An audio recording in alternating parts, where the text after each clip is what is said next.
Sejam bem-vindos ao nosso segundo episódio do Ciclos Cast, hoje com convidados de mais alto nível aqui, os irmãos Fábio e Fred Rabelo. Fábio, que é cirurgião do aparelho digestivo, fez especialização em cirurgia avançada na França, voltou, não satisfeito, ainda fez mais especializações, hoje trabalha com pacientes bariátricos e perda de peso. Fred, um currículo imenso. Fred é mestre em ciência da computação pela Universidade de Columbia, em Nova York, não é isso? E também um dos principais destaques no MIT, um destaque antes dos 35 anos do Massachusetts Institute. Como é? Massachusetts? MIT, Massachusetts Institute of Technology. Of Technology. Essa parte ele não decorou, tá vendo? Esse é um trava-língua, né? Rapaz, a gente tá bonito hoje, hein? Tudo Men in preto. Black. Men in Black, faltou só o óculos escuro e a canetinha para apagar a memória da galera. Bom, falar em apagar a memória da galera, uma coisa muito interessante que a gente tem aqui também, que além da área da saúde, esses dois também são músicos. Tinha uma banda que era Soul Sertanejo. Ou é só sertanejo? Era Soul Sertanejo, né? Soul Sertanejo. Desenterrou. Participaram várias vezes dos programas, né? Porque eu sou garoto de programa já há muito tempo. E é impressionante, porque assim, na época você ainda fazia residência, né? Na época eu era residente, estava a dividir os horários entre plantão, entre aprender. Rodolfo foi residente comigo ainda de cirurgia, pegou um pouco essa época. E eu me virava em 2, 3 para tentar dar conta de tudo e ainda aproveitar um pouquinho as noites tocando. Era uma verdadeira brincadeira, uma verdadeira cachaça, chamando assim, né? Pois é. E além disso, ainda são empreendedores e mega empreendedores, porque os caras, além de tudo, são, né? Eu tava conversando com o Rodolfo aqui antes, ele falou assim, cara, o cara ficava aqui a noite toda, era ele numa televisãozinha ali no quarto, e ficava no computador o dia inteiro, a gente queria sair, chamava ele pra farra, ele, não, eu tô aqui no computador e tal. Era mais ou menos Fred, assim. a história de Fred e de Fábio eu conheço de longas datas, né? E queria até que vocês introduzissem aí, Fábio, como é que foi essa tua história? Começou na medicina. Conta a história de cada um primeiro, para depois a gente entrar em outros A detalhes gente aí. precisa saber desses detalhes de como é que essa vida de vocês mudou, essa dinamicidade toda que vocês deram na vida de vocês. Tá, eu vou falar um pouquinho da minha, já a Fred completa com a dele, como a gente se juntou. Vocês são irmãos Somos irmãos. de sangue mesmo, assim. Somos irmãos. Fred é meu irmão mais De pai e novo. mãe? Pai e mãe. Pai e mãe. Até que se prova o contrário, pai e mãe. Porque... né? Somos 3 irmãos, na verdade. Tem Flávio, que é advogado, Uhum. tem hoje 42 anos. Eu, com 38, Fred com 33.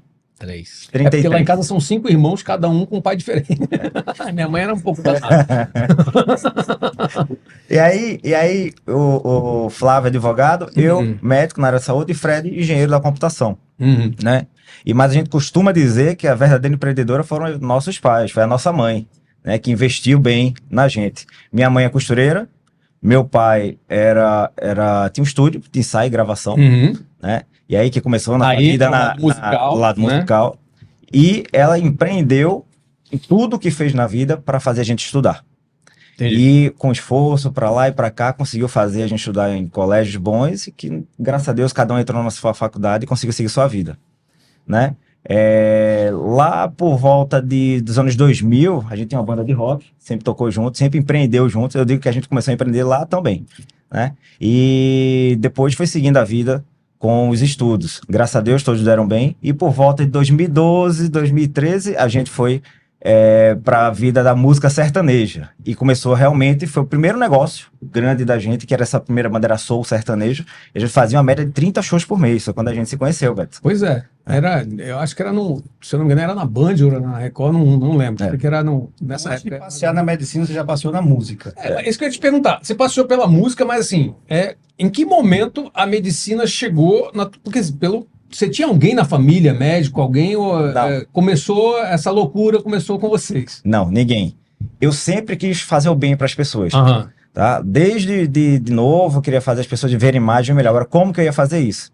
E foi lá. Começou aquela briga com o vestibular. Eu briguei com o vestibular há uns 3 anos, para depois passar. E quando eu conheci o Rodolfo, lá em 2005, 2006, quando a gente entrou na faculdade. E por volta de 2012, a gente se formou, né? E eu sempre fui muito imediatista. Sempre tive 2, 3 negócios tocando ao mesmo tempo, apesar da faculdade. E... TDAH. É mais ou menos isso, tem remédio. Tem remédio para isso. E aí, 2012, 2013, eu me formei e quis emendar logo na residência. Era tudo muito apertado em casa, né, Fred? A gente passou bons, mal bocados, assim, mas aprendizado. Eu chamo hoje de tudo aprendizado.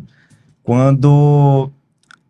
primeira coisa, lembro hoje, a primeira coisa que eu fiz quando eu me formei foi poder dar um plano de saúde para minha mãe. Que eu queria garantir que ela vivesse um pouquinho mais e melhor ali, 2012. Legal, velho.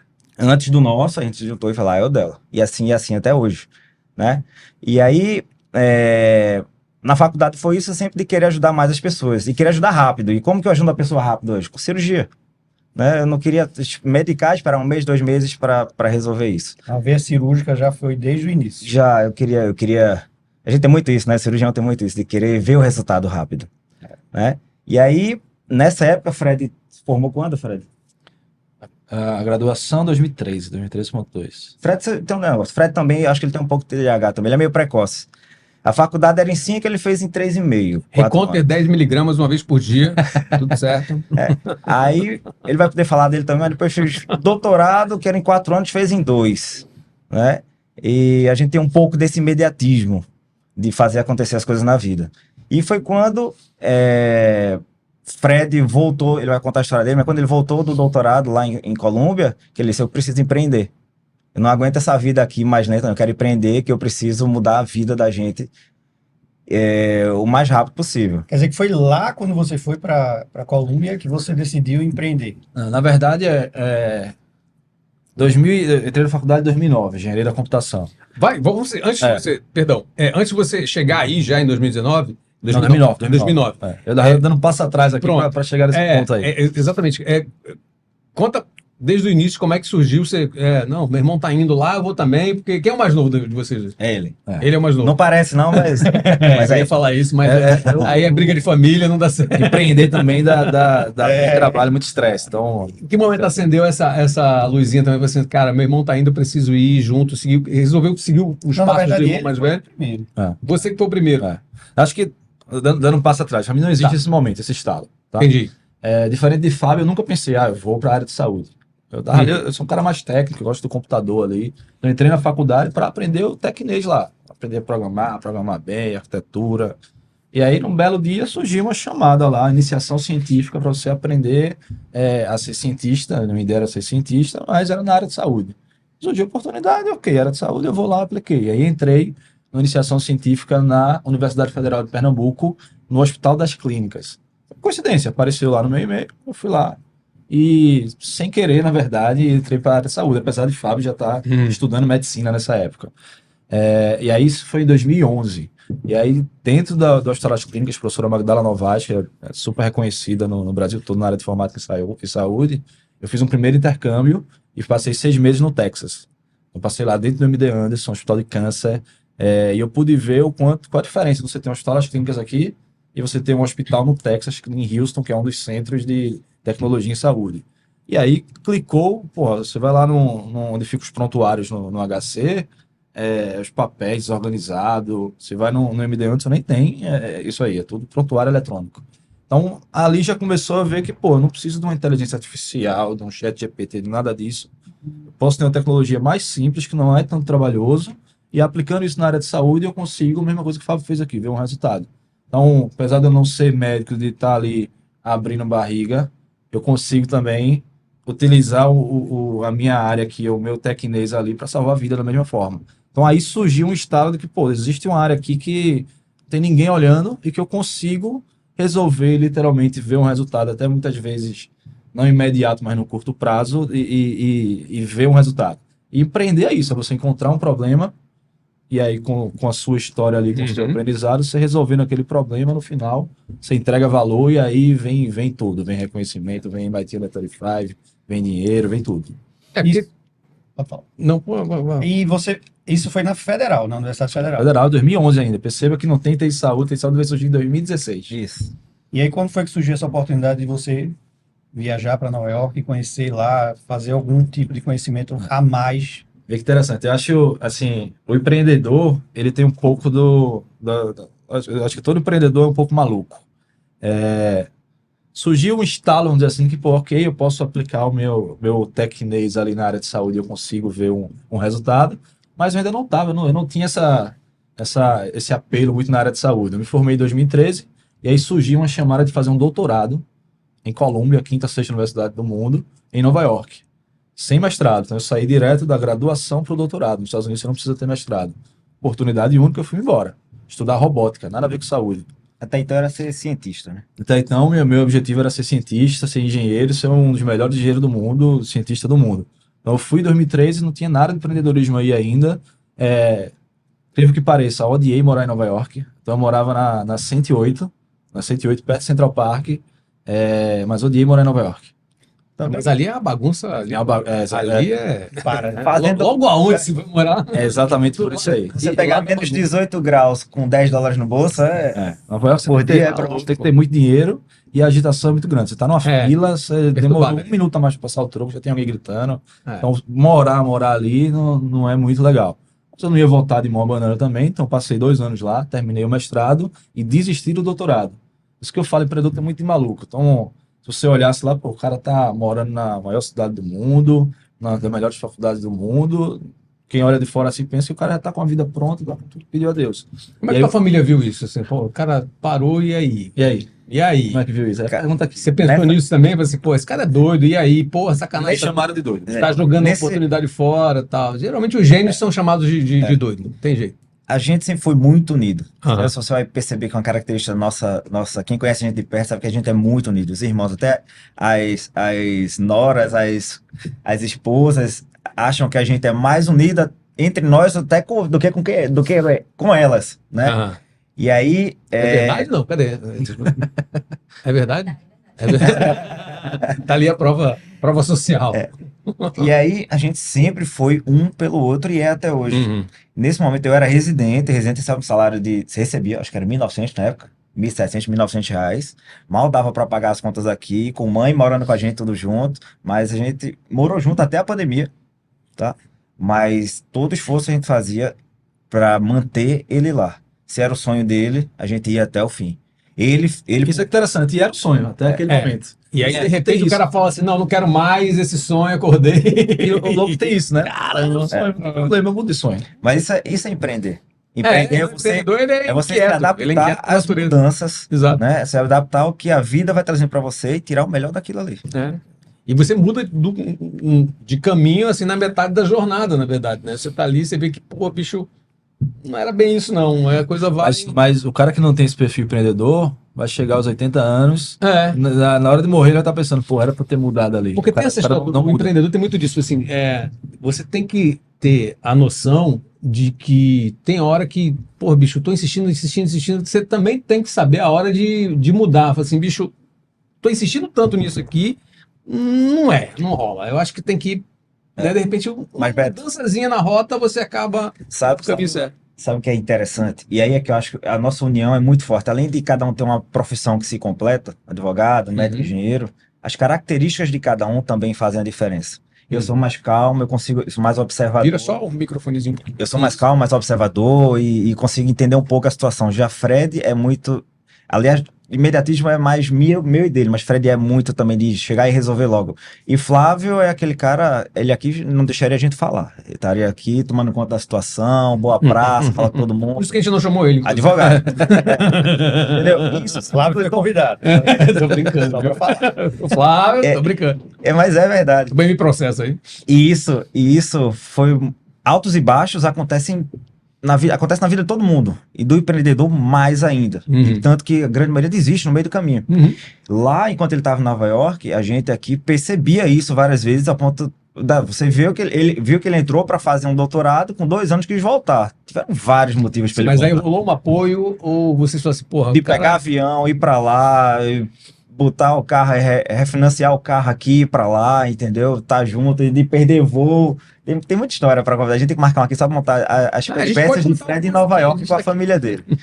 E essa gama de apoio que foi criado ao redor, que por sorte a gente nasceu com essa gama dentro de casa, essa equipe, esse time dentro de casa, Massa isso. falar de time ainda aqui, a gente nasceu com um time muito forte que consegue se ajudar e se ajuda até hoje, né? Lá quando ele estava abaixo, que eu estava querendo, por várias vezes ele tentou voltar. Então se entendeu direitinho quando ele falou assim, não quero mais, aí não, ok. Não, nessa hora eu fui para lá. Essa hora eu fui pra lá. Saber O que que tá acontecendo, né? Essa hora, tá na hora da gente ir. Não Tinha um passou apartamentozinho por lá de um loucura. quarto, ficou os quatro lá no É, quarto um e na quarto. Aí, qual foi? Chegou uma hora que o negócio tava tão ruim lá, assim, que a gente fez das tripas coração e mandou minha mãe pra lá. Minha mãe passou 6 meses em Nova York com ele. Pra tentar arrumar. Eu não podia manter ela aqui, ela foi pra lá, ficou em Nova York com ele. Agora, Fred, me diz, você falou muito dessa veia de empreendedorismo, que o empreendedor é meio maluco mesmo, e ele gosta de inovação, de aventura, de desafio. Mas você acha que isso é fixo? Você acha que você nasce com isso?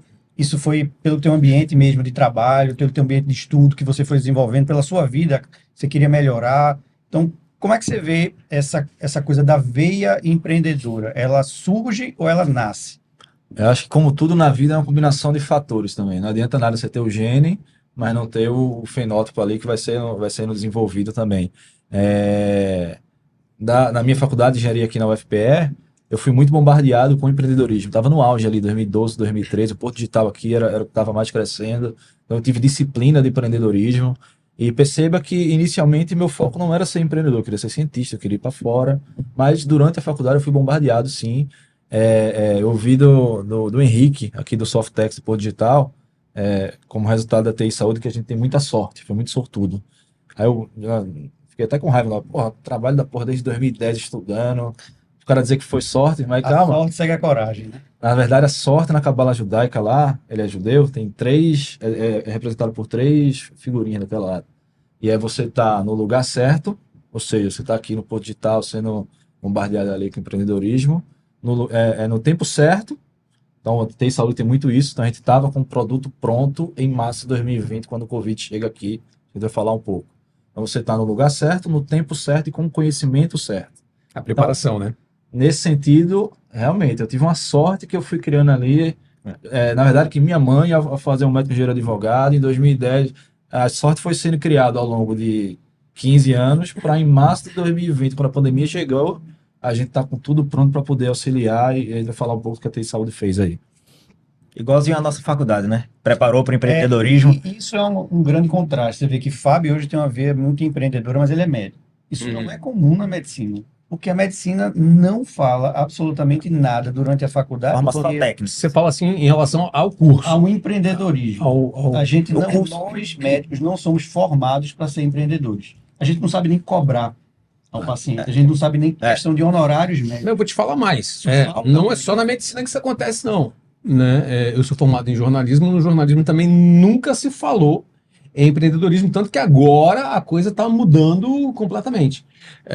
Eu estive ontem, inclusive, fazendo uma palestra no ginásio pernambucano, com uma turma lá de primeiro ano e tal, e a professora estava justamente falando sobre isso, assim, que o empreendedorismo ele não é debatido em sala de aula em momento algum, e agora que se está se inserindo dentro da grade curricular, né? E, cara, para fazer uma coisa como o Fred fez e se descobrir, tem que ser dele mesmo, né? Tem que estar aqui na cabeça dele, porque ninguém ensina isso. É isso, Né? exatamente E isso aí, que eu perguntei. agora, nesse momento, você descobre que você precisa realmente ser empreendedor e vai ter que aprender na marra, Isso. né? A gente teve que aprender na marra a ser empreendedor, né? Agora que está começando a mudar a situação. E isso é muito bom, né? Porque vem uma nova geração agora, já com essa consciência. Cara, o que acontece? Só para a gente entrar um pouco mais no assunto. Eu costumo dar muitas palestras também em faculdades e o pessoal acredita muito ainda que se formou, coloca o diplomazinho debaixo do braço e bate na porta da emissora de TV, tá aqui, ó, sou formado. Bicho, isso não acontece mais, né? Faz muito tempo que o mercado já está completamente diferente. Eu estou falando isso em todas as profissões. Ou você aprende a desenvolver o seu próprio negócio com a base teórica que você adquiriu na faculdade e aprende a empreender, aprende a se juntar, a criar as conexões corretas, porque eu falei muito isso, inclusive, na palestra ontem, né? Eu falei assim, olha, vocês estão aqui na escola, não é só para aprender o que está na grade curricular, vocês estão aqui para criar conexões, para conhecer pessoas, para juntar ideias e fazer com que a coisa ande lá na frente, né? A faculdade também tem muito disso, né, te prepara para a vida nesse sentido, não só no conteúdo teórico, mas essa junção de ideias, essa junção de cabeças pensantes que vão formar grandes empresas e grandes negócios. E aí o empreendedorismo entra, né? E agora que os cursos e as faculdades, as escolas estão começando a entender isso, né? E a gente teve que aprender isso na marra, né, velho? Eu tive uma sorte, entre aspas, que na minha área, na computação, isso já foi um pouco lá atrás, 2013, 2014. É o que você falou, por exemplo, o meu primeiro investidor na TI Saúde, eu já conhecia que tinha sido professor meu na UFPE. Então, o A quanto conexão que a gente está falando é aqui. utilizar o meio que você tem ali. Por isso que a sorte, entre aspas, mais uma vez, eu estava no lugar certo, vamos dizer assim, com o conhecimento certo, e no tempo que a gente vai falar do time que teve aí. Mas o que é que diferencia uma pessoa da outra, né? Porque existem várias pessoas que tiveram o mesmo estímulo, Sim. Uhum. estavam no mesmo ambiente e não chegam ao mesmo caminho. Nem ao Porque as mesmo... cabeças são diferentes, né? Cabeças são diferentes. Tem uma psicóloga que é nova-iorquina, inclusive, que é a Carol Dweck, que ela tem um livro que ela popularizou o termo mindset, né? Que hoje é meio até banalizado, mas o mindset ele tem uma história psicológica da psicologia social e do desenvolvimento que ele mostra que as pessoas são realmente diferentes. Claro que elas podem mudar ao longo da vida, mas um mindset fixo é exatamente isso que você falou. É aquele indivíduo que cria crença limitante. Poxa, eu não vou para os Estados Unidos porque é longe, estou cansado, eu trabalho demais, sei lá, eu tenho filhos, eu não tenho como ter essa demanda. E ele vai criando crenças que limitam a capacidade dele de evoluir. O de crescimento já é completamente diferente. Já aquele indivíduo que, não, eu vou com R$ 10, mas eu vou aprender coisa nova, eu vou trazer, eu vou mudar, eu vou crescer. Então, são dois fatores diferentes, que embora o mesmo estímulo, um segue, o outro não segue. Então, eu acho que essa psicologia, ela existe muito, e a gente vê muito isso hoje, porque o empreendedorismo está muito em alta. Apesar da gente ser médico, apesar de não ter tido nenhum estímulo na nossa faculdade, a gente vê diferenças. Por exemplo, eu empreendendo, o Fábio empreendendo, e amigos que nunca vão empreender porque não tiveram estímulo, mas não têm o mindset e não modificam isso durante a vida. O meu estímulo saiu de Fred, Uhum. tá? Até voltando agora, como que se continuou a gente entrando na TI Saúde, veio dele, quando ele voltou lá de Colômbia, de Nova York. Tem uma história interessante aqui. Quando eu voltei, primeiro eu ia passar 6 anos, ia fazer doutorado. Desisti em 2 e voltei. Nessa época o Fábio estava morando com nossa mãe, um apartamentozinho de 2 quartos. Estava fazendo residência ainda. História boa. Aí eu volto antecipado. Fica eu e Fábio morando num quarto, dividindo lá 2 camas e minha mãe no outro. Num belo dia também... Seu médico já. Você já era médico. Residente. Num apartamentozinho de 2 quartos, não tinha nada programado. Eu já entrei, já ficou ali os 2 irmãos e a mãe. Num belo dia de 1h da manhã, toca na porta lá a cigarra, o Flávio, nosso irmão mais velho, chorando, 2 malas aqui, acabei de me separar, não sei o quê. Foi aí. E aceita de volta, cabe mais um, tem um colchão aqui. Aí foi nesse envolvimento assim, de 2 quartos, que tava os 3 filhos de novo, já barbado, e Dona Vera lá também. Na sala de casa, um dia de noite, aí chega ele, eu preciso montar alguma coisa, eu quero empreender. Na sala de casa, lembra como se fosse hoje, a gente no chão, acho que tava jogando algum joguinho, alguma coisa assim. E Na aí, verdade, isso aconteceu porque antes de eu voltar também, eu fiz um intercâmbio, não, o Summer Internship, que chama, um estágio. Isso era o verão americano de 2015, eu acho. Então, um estagiário americano, ele ganha $8.000 lá. Eu estagiei em Palo Alto, aí voltei pro Brasil com a conta recheada. E torrei um bocado aqui. Quando acabou esse dinheiro, foi que, ó. Não, eu preciso empreender, porque Agora eu dinheiro preciso acabou. aprender. eu quero fazer alguma coisa, não sei o que é e preciso de investimento. Aí o primeiro investidor dele, na verdade, não foi lá da faculdade, não, da universidade, não. Foi eu e Flávio, foram os 2 irmãos. Como se fosse a gente colocou R$3.500, depois foi mais 20, mas era o dinheiro que tinha ali. E começou o negócio. Isso era 15 de dezembro, foi quando surgiu a TI Saúde. Mas ela surgiu Intel Clean. Intel Clean. Tem outra história aí. Então, o primeiro pitch dele foi no meio da sala. sala de ali, casa. No meio da sala. O segundo já foi com um A3, já com esse primeiro investidor anjo que a gente teve, que foi lá da universidade, que foi o Silvio Meira. Vou pedir só para... tem como levantar um pouquinho aqui, ou aumentar a temperatura, que tá bem na minha fuça isso aqui. Tá friozinho. Tá um frio, né? Aqui Deve estar em menos 5 aí, né? 15, tá? Bota em 20 aí, cara, pelo menos. Não tem problema não. Isso, assim. Boa. E é bom que aqui não tem corte, assim, é tudo no...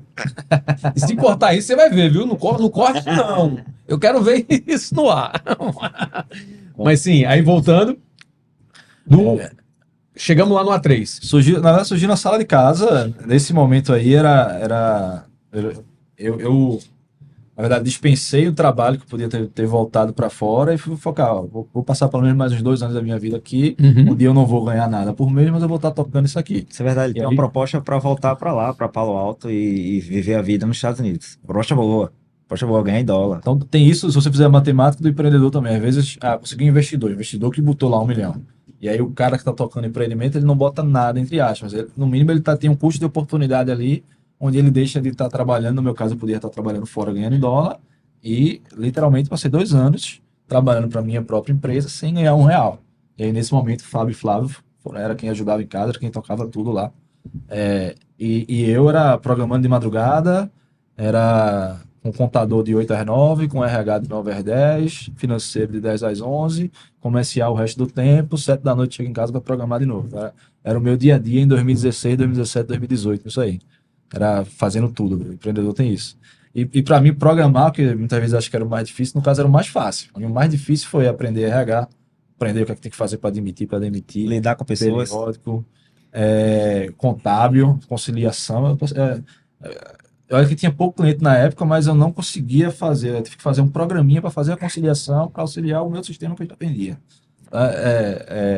Esse aprendizado do que tem ali ao redor da empresa, além do produto, para mim que foi o mais difícil. É mais fácil lidar com computador do que com pessoas. Para mim Para Fred O empreendedor tem muito disso, né? Ele tem que aprender a fazer tudo, né? Gestão, financeiro e por aí vai, né? Então, Mas é perfil de cada um. Se você perguntar pro É. Flávio, que não tá aqui, ele vai dizer que é muito mais fácil lidar com pessoas do que com computador. E eu fico no meio termo. Eu puxo um de cada um vocês se daqui. completam, né? A Santíssima Trindade. Antes de fazer medicina, eu ainda fiz um período de ciência da computação, aí desisti. Já quando eu vi que tinha que estudar lá dentro também, aí eu disse, não, vou estudar pro que eu quero, vou fazer medicina. Não, joga pro irmão que é mais fácil. E aí, é outra virada de chave. Quando ele veio, quando a TI Saúde foi crescendo, nossa empresa foi crescendo, eu vi que eu poderia ajudar pessoas, até mais pessoas, empreendendo do que sendo cirurgião. E hoje eu sou cirurgião, tá? Hoje eu sou metade do meu tempo é como cirurgião e metade é como empreendedor, tá? Mas como cirurgião eu ajudo uma pessoa por vez, né? Ou como cirurgião, e como empreendedor às vezes eu ajudo 1.000, 2.000, várias pessoas ali em 1 hora. A especialidade Eu sou cirurgião bariátrico, fiz cirurgia Bariátrico. digestiva, passei um tempo fazendo cirurgia oncológica, agora estou como cirurgião bariátrico. Também porque... Inclusive querendo puxar para ciclos, tá? também, né? Na verdade, quando Aproveita. você vira a chave que você ajudar... Eu era o cirurgião raiz, o médico raiz, aquele que quer ajudar as pessoas. O técnico, a gente foi formado para ser esse técnico. E aí eu queria mesmo tirar a pessoa doente, colocar, trazer a cura. Só que na cirurgia oncológica isso é sofrimento, do começo ao fim, né? E você termina sofrendo junto. E aí, até conversando bem com o Rodolfo, eu falei, velho, pensa que a gente fazendo saúde, trazendo saúde e bem-estar para as pessoas, a gente também está ajudando elas. E aí eu me descobri na cirurgia bariátrica como que também a obesidade é uma doença, né? É uma doença que os obesos hoje tem trabalho mostrando aí, trabalho científico, Rodolfo, que o obeso vive em torno de 7 a 9 anos menos que uma pessoa que não é obesa. Porque ele infarta antes, ele tem diabetes, ele gasta 500 mil reais de remédio por mês, entendeu? Tem um acidente vascular cerebral, um AVC, termina vivendo menos e convivendo menos com seus filhos. E quando eu descobri isso, que eu podia levar mais saúde, mais bem-estar para pessoas que estão mais próximas de você e ver esse bem acontecer, isso foi uma virada de chave esse ano, né, que aconteceu na minha vida, mas que tem dado resultado já. Graças a Deus, hoje eu já estou operando toda semana cirurgia bariátrica. Então, como é que você vê isso? Você juntou duas coisas, né, e meio que se transformou. E a mesma coisa eu vejo com o empreendedorismo de vocês. Ou seja, você está juntando uma área de saúde, que ajuda pessoas, com uma área mais técnica de informática, de tecnologia digital. Como é que vocês veem essa transformação das duas coisas juntas, transformando o setor da saúde hoje? Pronto. É onde já entra no teu principal empreendimento, vamos dizer assim. Né? Você sente a necessidade de criar um sistema, uma história para facilitar essa comunicação do médico com o paciente, né? E aí isso foi antes da pandemia, inclusive, né? Isso. Antes da pandemia, você entende que... Como é que você entendeu isso? Assim, cara, eu preciso facilitar a vida do cara, porque assim, muitas das vezes o cara tá numa condição que ele não pode se deslocar até ao médico, né? E isso já veio na tua cabeça, assim, imagina, que você nem se imaginava em a gente passar por uma pandemia, o que aconteceu, que as pessoas utilizaram muito desse sistema. Conta pra gente como é que surgiu essa ideia, inicialmente. Na verdade, até antes da pandemia, até fevereiro, a telemedicina era proibida no Brasil. O médico não podia atender o paciente por telemedicina. Então, a ideia não surgiu pensado em telemedicina. A telemedicina é só mais um meio de como o médico pode atender o paciente ali. Mas a gente surgiu em 2016. E a problemática foi, a gente veio de uma classe média pobre, mãe costureira, o pai foi camelô, depois fez o estudo lá. Então a gente tem um pouco de empreendedorismo, não é empreendedorismo tecnológico, mas de sobrevivência ali no dia a dia. Então a gente sentiu essa dor, né? sente a E dor. não ter acesso à saúde. Como eu te disse, o primeiro plano de saúde que a gente pôde pagar em casa foi para minha mãe, Tua mãe. já depois de formado. Acho que esse é um ponto. Hoje, 25% da população brasileira só tem 50 milhões de 220 é que tem acesso a um plano de saúde. Então a gente sentia, você pegar a experiência de um paciente hoje comum, a grande maioria quando vai no médico, você marca lá de 2 da tarde, aí você chega de 1h30, espera até 4 horas para o médico lhe atender, fica na sala de espera ali 2 horas. A experiência do paciente num consultório médico, também em particular, caro, não é ideal até hoje em dia. Então a gente via empreendedorismo ter isso, identificar um problema de mercado e como que eu consigo melhorar, aumentar a eficiência, reduzir custo, aquela experiência ali. Então foi disso que nasceu. Em 2016 a gente era nada mais nada menos do que um sistema para consultório do médico. Eu queria resolver o problema do médico, o médico também não tem tempo. O Fábio falou aqui que ele ia lá ajudando um paciente por vez ali. 2016, 2017 eu não via ele em casa. Eu também estava na rua e ele era de 24 horas que tem no dia, era 20 horas trabalhando. Então o médico tem muito isso, o cara se mata de trabalhar ali. E a gente tentou trazer ele e o Flávio, tem muito isso, né? Quando eu estava em Nova York, os dois foram para lá me ajudar quando eu estava ruim. Quando o Fábio só fazia trabalhar ali, era só de olheira, a gente foi lá e tentou puxar ele também. Então a gente via esse problema tanto do lado do médico, os caras trabalham pra caramba e o paciente ainda tá com raiva porque chega e o médico chegou atrasado. Chegou atrasado porque tava com outro paciente também e aí vira uma bola de neve. Isso. Então você tem que aumentar a eficiência do médico ali para atender o seu paciente. A gente nasceu como sistema de gestão para aquele consultório. A gente auxilia o cara a cuidar da agenda, ao prontuário, a fazer a prescrição, para que de alguma forma ele consiga melhorar o tempo dele ali. Até então não se pensava em telemedicina. Até então não se pensava, era proibido, março de 2020 era proibido a telemedicina. Em 2019, ali, antes da pandemia ainda, liberaram a telemedicina para, na verdade, a telepsicologia. Então, psicólogo já poderia utilizar, não tinha muita aceitação, mas aí, o meu background ali, que é de produto, se você olhar para fora também, você pega a China, já fazia telemedicina, a Europa já tinha algumas coisas, então... A gente sempre esteve olhando outros mercados também. Tem muito isso também. No Brasil é legal que você tem uma bola de cristal, né? Se você souber falar inglês, você nem sabe falar chinês, não, você só vai falar inglês, você olha para fora assim e dá para ver a tendência do que vai chegar aqui. Então tinha todo um lobby ali de que Congresso, Senado era proibido fazer telemedicina, mas a gente sabia que em algum momento ia chegar.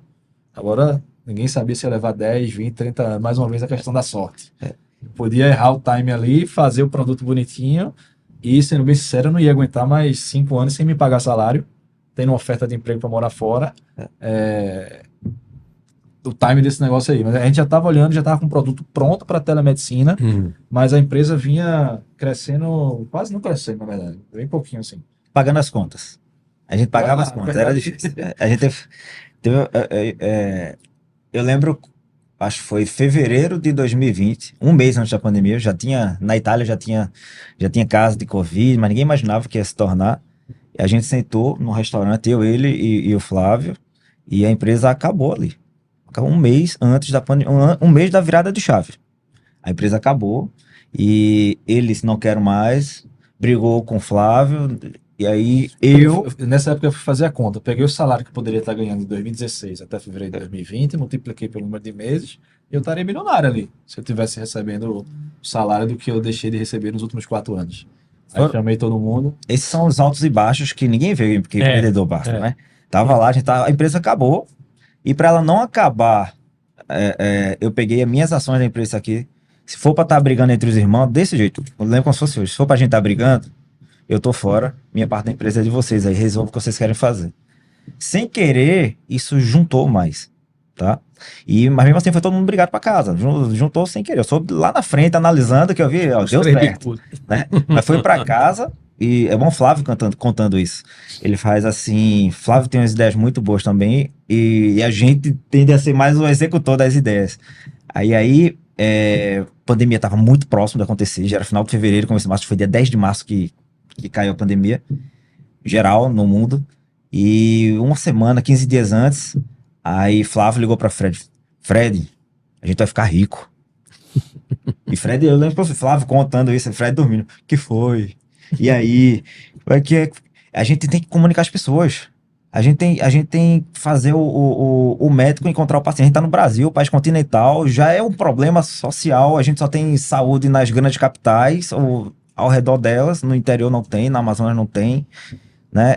E aí, lembro que Flávio contando, ele faz, deixa comigo. Esse Fred respondendo, tá tudo pronto. Desse jeito.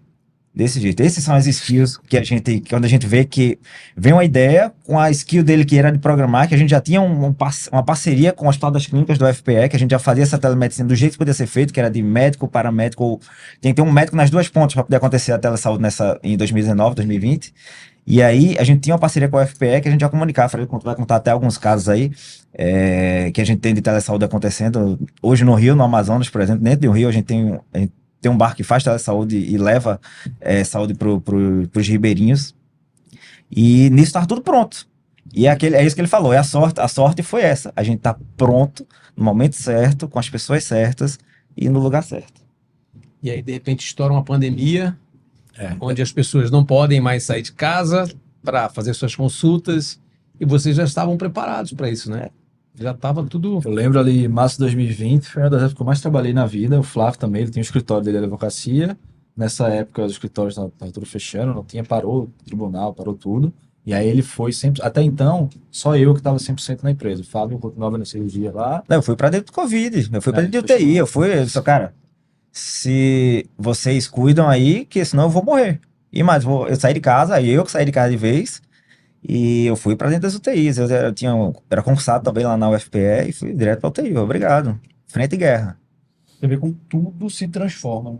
Porque uma tecnologia transformou o setor praticamente todo do nível de saúde. Até para mim mesmo, que sou usuário, eu não tinha noção do que tinha evoluído, né? Essa proibição de que não podia, de que no começo tinha que ter 2 médicos na ponta. Hoje eu faço videoconsulta como as consultas normais. Pois é. Eu tenho pacientes do mundo inteiro, opera pacientes de outros países, de outras cidades, até dos interiores mesmo, quando não tem condição de vir à cidade, a gente faz videoconsulta e é uma consulta extraordinária. Você consegue 90% das informações que você precisa para diagnosticar, passar um tratamento, orçamentos, exames, tudo você consegue pela telemedicina. Então, acho que a tecnologia ela transformou muito a saúde, não só a saúde pública, como também a nível particular para a gente. Ô Fred, e como é que se conseguiu disseminar esse tipo de serviço no mercado? Como é que vocês falaram assim, não, cara, a gente tem isso aqui, já está pronto, e como é que foi feito esse trabalho de divulgação? O que aconteceu? De 2016 até fevereiro de 2020, a gente já estava no mercado, era o sistema, não tinha telemedicina, não tinha prescrição por tudo, era proibido. Então eu lembro de ir aqui... Vocês já conheciam, né? Mas eu lembro de ir aqui no empresarial, apertar o elevador, ir para o último andar, e descer de escada apertando, tentando falar com todos os médicos. Chegava embaixo lá de 100 salas que eu visitei, 2 médicos fecharam. Então existia essa... Primeiro que eu nem conseguia falar com o médico, na verdade. O cara estava lá atendendo, então você sentar com ele já era um desafio. Aí quando eu sentava, até que tinha uma aceitação legal, mas é difícil você chegar no médico. O cara tá ocupado cuidando dos pacientes dele lá. Então até 2020 era todo esse trabalho muito difícil de botar na cabeça do médico de que essa plataforma, esse sistema aqui, pode melhorar sua gestão do tempo e pode melhorar seu dia a dia. Mas aí quando chega fevereiro de março ali de 2020, acho que literalmente o mundo mudou para... mudar um pouco ali a cabeça, não só dos médicos, mas da cadeia de saúde como um todo. Você tem ideia, até março de 2020 a gente era muito focado em clínica e consultório. Eu vendia para o médico final ou para uma clínica que tem 10 médicos ali embaixo. A partir de março, o Silvio Meira, que foi nosso primeiro investidor, era prefeito ligando para ele e ele dando meu número para o prefeito ligar para mim. Então, eu tive prefeitos aqui do Brasil inteiro ligando para mim a partir de março, que a gente estava com a solução pronta e o pessoal pensa que é só o Covid, mas o que aconteceu muito quando o Covid chegou, as unidades presenciais tiveram que virar o centro do tratamento de Covid, só que as outras doenças continuaram existindo. Diabetes, hipertensão, e o cara que é diabético e hipertenso precisa de um cuidado ali, não podia mais ir para o centro físico, porque estava cheio de Covid lá. Se o diabetes pega Covid, é pior ainda. Então, esses foram até os principais usuários, vamos dizer assim, da telemedicina no auge da pandemia. Não era nem por causa do Covid. A demanda explodiu, na verdade. Né? Eram as outras doenças. Então, As outras doenças continuaram, né? É. Então, a gente auxiliou muito, a gente deixou de ser só focado em médico, em clínica e consultório, passou a fechar com a prefeitura. Então, a gente fez toda a gestão da vacinação aqui, por exemplo, de Petrolina, de Olinda, Cotia, Jaú e São Paulo. Algumas prefeituras no setor público ali utilizaram a plataforma. A gente passou a fechar com plano de saúde. Então, hoje, Seguros Unimed, Porto Seguro, Porto Saúde, utiliza a gente para fazer toda a telemedicina dentro do aplicativo da Porto. O negócio expandir um pouco, no sentido que agora não é só mais médico o meu usuário final. Eu tenho entidades de saúde, vamos dizer assim, que passam a utilizar a minha plataforma também. E aí o que mudou do ponto de vista de aceitação foi isso. Não é mais só o médico ali no final. Eu, numa tacada só, vamos dizer assim, que eu tenho um plano de saúde, os médicos ali embaixo passam a ter acesso àquela plataforma de telemedicina, de prescrição, por exemplo. E tecnicamente falando, como é que isso funciona? Vocês têm a plataforma, mas existe uma central, Como é que isso... É só o cara, não, ele assina a plataforma, ele tem acesso ali a tudo isso, mas como é que isso é gerido? Como é que funciona? Primeiro, plataforma. Que danado é uma plataforma? Né? Tem gente que fala programa ainda, outro fala software, outro fala sistema. Que danado são isso aí?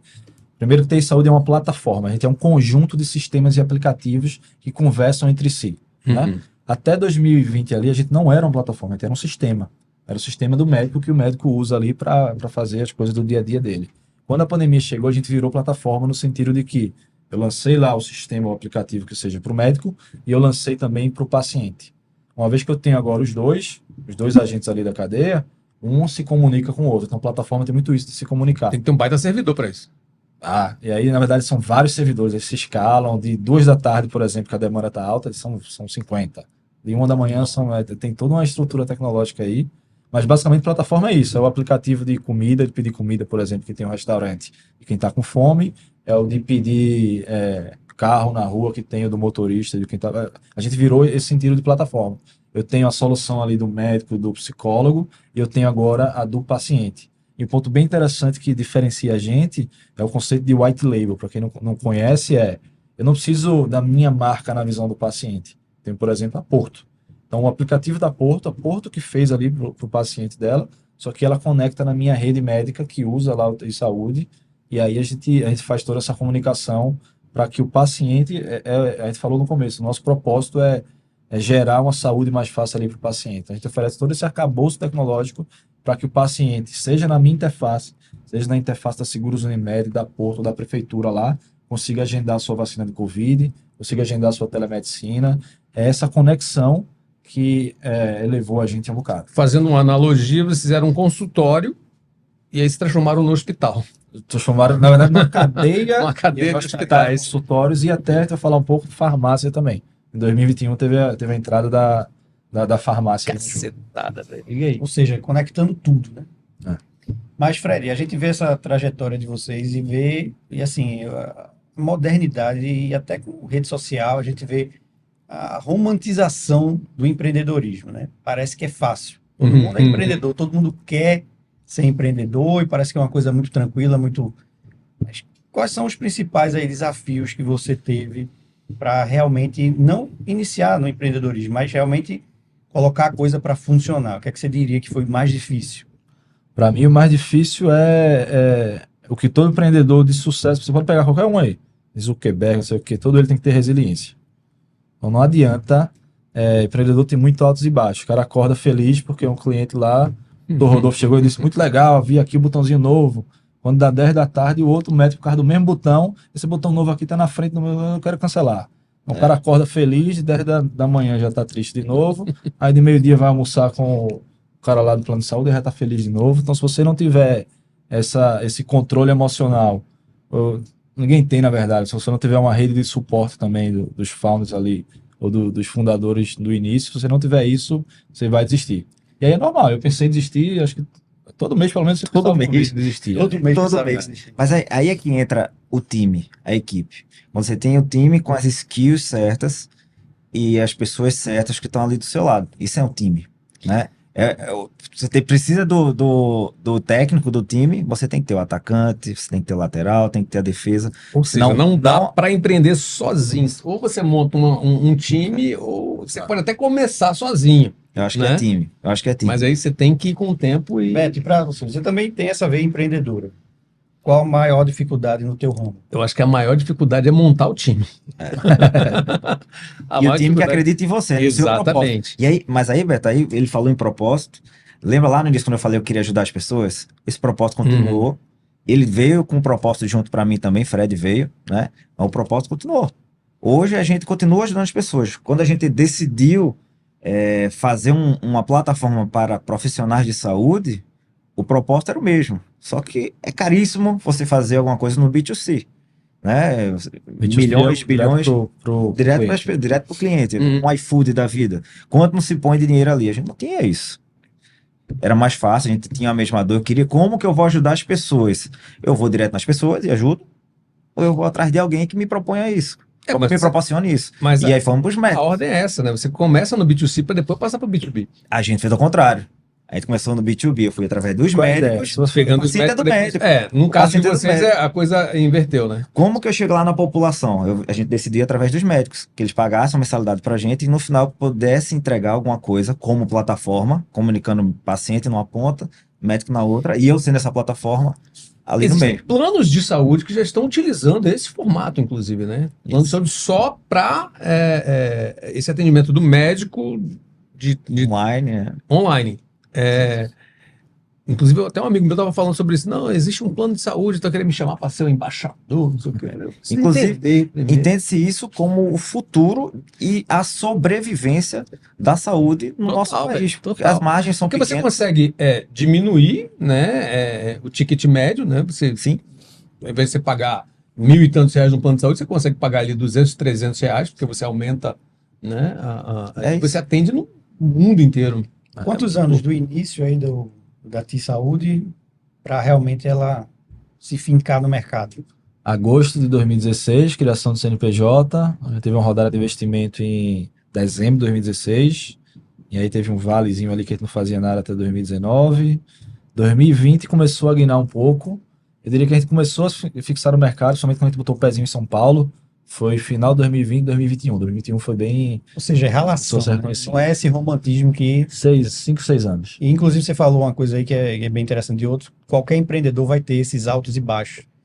E vendo algumas entrevistas, por exemplo, o Elon Musk, ele disse que a principal armadilha do empreendedorismo é o pensamento ilusório, que é aquela coisa, você não vê a realidade, você transforma ela para acolher, para você ter ali uma ilusão de mundo que não tem nada a ver com a realidade. E a principal ilusão é achar que empreender vai te trazer tranquilidade, né? E isso é irreal, completamente irreal. Empreender pode te trazer liberdade, mas tranquilidade, acho que é completamente até tirar diferente. a sua tranquilidade. Liberdade em nada tem a ver com tranquilidade. Passando para a linha filosófica agora, o próprio Sartre ele diz que liberdade, nós somos condenados a ser livres, ou seja, a liberdade não é um presente.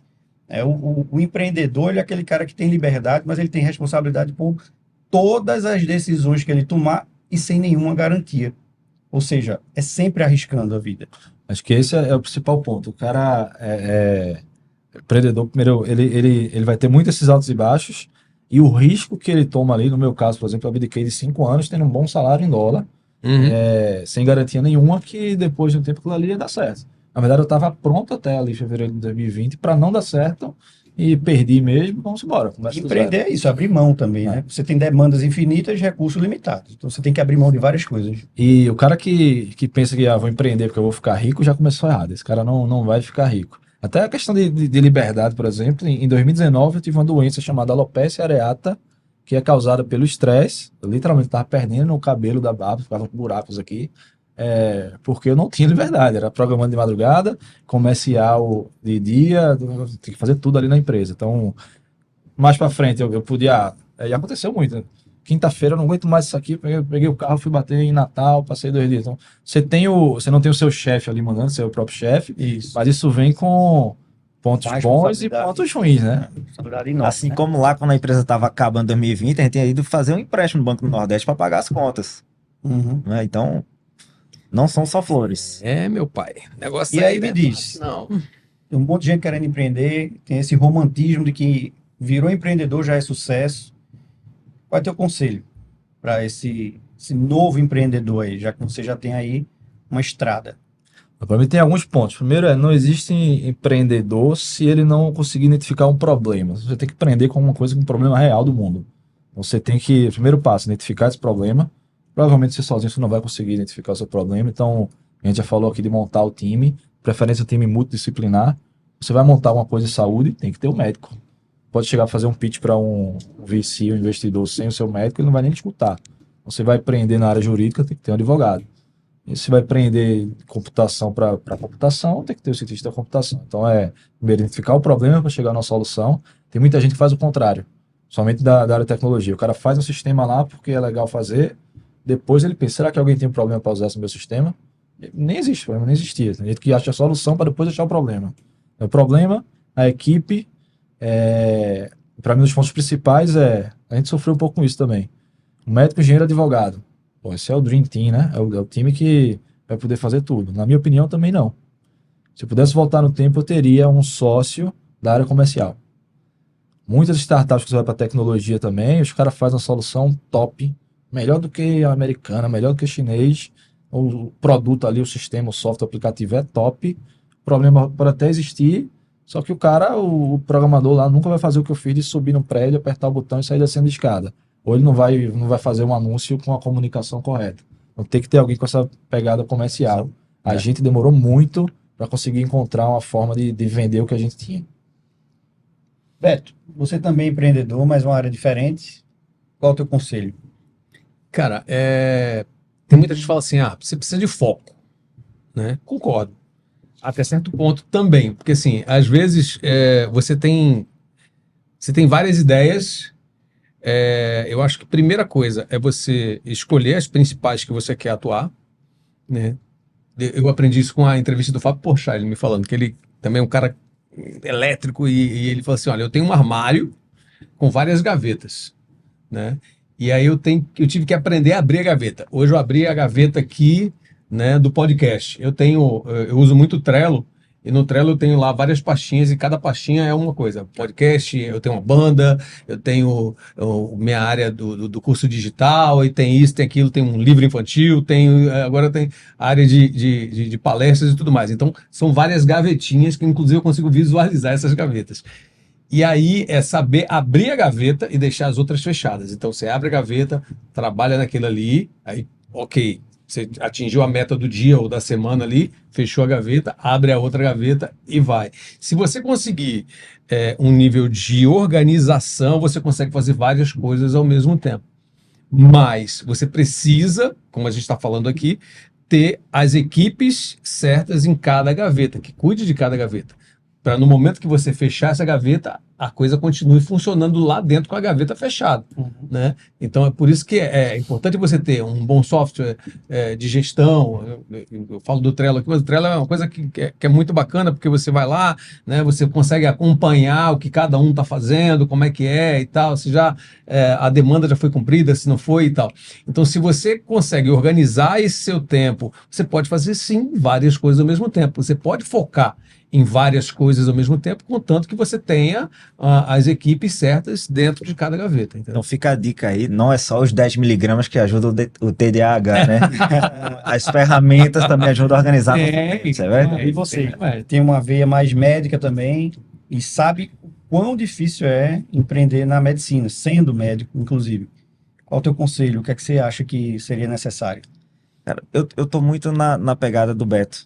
Tá? Eu também utilizo ferramentas, né? Eu utilizo muito e-mail, eu utilizo o Trello também para organizar a vida, porque eu tenho várias gavetinhas abertas. E eu tive problema com isso, tá? De me autoafirmar, de me reconhecer há um ano e pouco atrás, que eu pedi ajuda, fui falar com o psicólogo, com o psiquiatra, entrei na medicação, entrei nos 10 miligramas, porque estava com muita gaveta aberta para aprender a organizar a vida.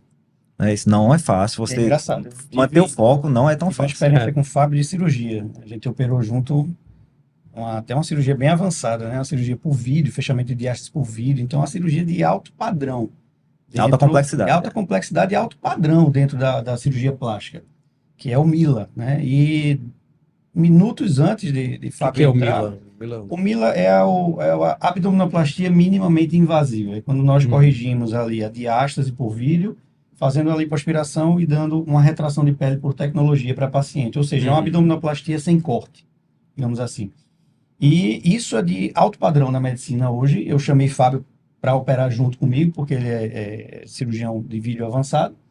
Eu precisava de uma segurança também para paciente com relação àquilo. Minutos antes de Fábio entrar, eu estava já operando e ele estava em 5 reuniões ao mesmo tempo no telefone, falando com várias pessoas de São Paulo. E eu, calma, vamos aqui a cirurgia. Não, mas fica tranquilo, estou aqui fazendo uma reunião. Quando tiver minha hora, eu ligo. Aí na hora, Complicado, né, aí velho? na hora de estar lá, é a hora de estar lá. É o que você falou, Isso. o foco é ali. E É. o time estava montado. Exato. E ele time tá consegue montado. ter esse multifoco, esse hiperfoco, inclusive do TDAH, que é você tá em várias coisas ao mesmo tempo, mas quando você tem uma tarefa, você foca muito naquilo. É. E quando ele parou para operar comigo, saiu perfeitamente bem a cirurgia. E ficou bem, hein? Ficou ótimo. O paciente ficou bem. Excelente. Eu tenho um trabalho infantil que a gente está desenvolvendo, chama a Liga I, que é a Liga da Inclusão. E são vários personagens, cada um tem uma característica diferente, né? Então, eu tenho uma cadelinha que é autista, que o hiperfoco dela é construir coisas. Eu tenho um macaquinho que tem TDAH, e ele é muito bom em tarefas, em construir tarefas. Aí eu lembrei dele por conta disso, dessa história que você contou. Só que nesse personagem, ele tem uma curiosidade que é o seguinte, ele foca em várias coisas ao mesmo tempo. Só que para ele conseguir se concentrar em uma determinada ação, ele precisa de um fone de ouvido com rock and roll. Né? Então ele escuta rock ali e tal, e aí tá pronto. Aí ele esquece o resto tudo, e aí ele consegue focar naquilo ali. Se tirar, aí ele começa a embaralhar. Mas é isso, né? Quem tem essa coisa do hiperfoco, eu também sou assim, né? Você tem que buscar mecanismos para aprender essa questão das gavetas. Eu aprendi há pouco tempo, né? Não vou dizer, cara, eu penei, tinha hora que eu tava aqui e daqui a pouco eu tava resolvendo outra coisa aqui, uma reunião aqui, não sei o que, aí tem um negócio para gravar, tem um comercial, eita, esqueci de gravar o vídeo da faculdade, e aí? Isso Como é é que outra faz? característica forte. A gente tem que continuar aprendendo. Né? Exatamente. Daqui a gente já tá entrando nos Zenta já, né? Exatamente. Perto dos 40. Muito antes. Tá. Mas a gente não pode. Eu aprendo todo dia. Todo eu tô dia, aprendendo com todo vocês dia. aqui. Todo dia. Cara, e é legal que vocês falaram muito da parte técnica, mas eu tenho, assim, alguns conceitos muito filosóficos. Eu tenho essa via filosófica e algumas coisas que eu acho fundamentais para o trabalho, para empreender e para dar certo. Primeiro, paixão pelo que você faz, ação, você tem que agir, nobres intenções. Tá? Então, quando você direciona, isso cria progresso. Paixão, propósito. ação, nobres intenções criam progresso. Só que para você criar progresso, sua luz não pode estar focada só em você. Quando você direciona a sua luz para os outros se beneficiam e por algum motivo completamente estranho você passa a se apaixonar mais pelo que você faz. Segunda coisa é ouvir, né? Então a gente tem que aprender, a sabedoria eu acho que vem de ouvir pessoas certas, se calar totalmente diante de pessoas erradas e, sobretudo, distinguir umas das outras. Outra coisa que Fred falou muito que me chamou a atenção é esse cansaço, essa veia do empreendedor de desistir, não desistir. Então, o próprio Freud dizia muito, somos feitos de carne, mas temos que viver como se fosse de ferro. Não temos. Né?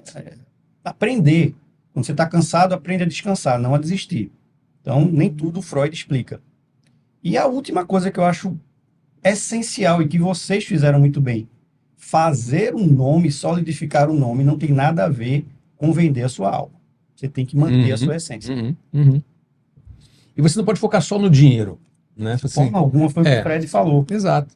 Não Quem adianta você começa focar. achando que vai ficar rico, já está errado aí. Não, você tem que ter É a um sua propósito, essência ali, cara. é o seu Você tem que ter um propósito. Esse né? cara desiste. Esse cara desiste. Existe. Se cada coisa que você fizer tiver um propósito real, cara, o sucesso ele é inevitável. Se você fizer as coisas certinhas, do jeito que tem que ser feito, escolher a equipe certa, escolher ferramentas que te ajudem no dia a dia, né? E focar da forma correta, mesmo que seja uma determinada hora do dia, ou então em um dia. Eu estou dividindo hoje assim por semana, né? Segunda-feira eu foco nisso, terça nisso, quarta nisso. É claro que não dá para você focar 100% só em uma determinada coisa durante o dia inteiro, porque o telefone toca, tem uma outra coisa de uma outra gaveta que deu problema lá que você precisa resolver, mas assim, gente, ó, vou resolver isso aqui, mas o meu foco hoje está aqui. Então, você precisa aprender a diferenciar essas gavetas e distribuir no tempo certo. Mas tem que ter um propósito. Se você não tem um propósito, se o seu foco é só ganhar dinheiro, você está no caminho errado. E assim, somente para quem vai empreender agora, você vê o cara de 18 anos ou quem está saindo da faculdade, muitas vezes o cara não sabe o propósito. Não é fácil você achar seu propósito, né? Esse propósito é muitas vezes criado ou descoberto, muitas vezes até ao longo da jornada. No decorrer da jornada. Quando eu entrei lá na iniciação científica e na saúde, eu não sabia qual era o meu propósito. Eu fui lá e identifiquei, pô, legal, o programinha que eu aprendi a fazer ali na faculdade, aqui resolveria um problema que o médico que passa 10 horas só consegue fazer uma cirurgia poderia fazer 2. Então o cara salva uma vida ali.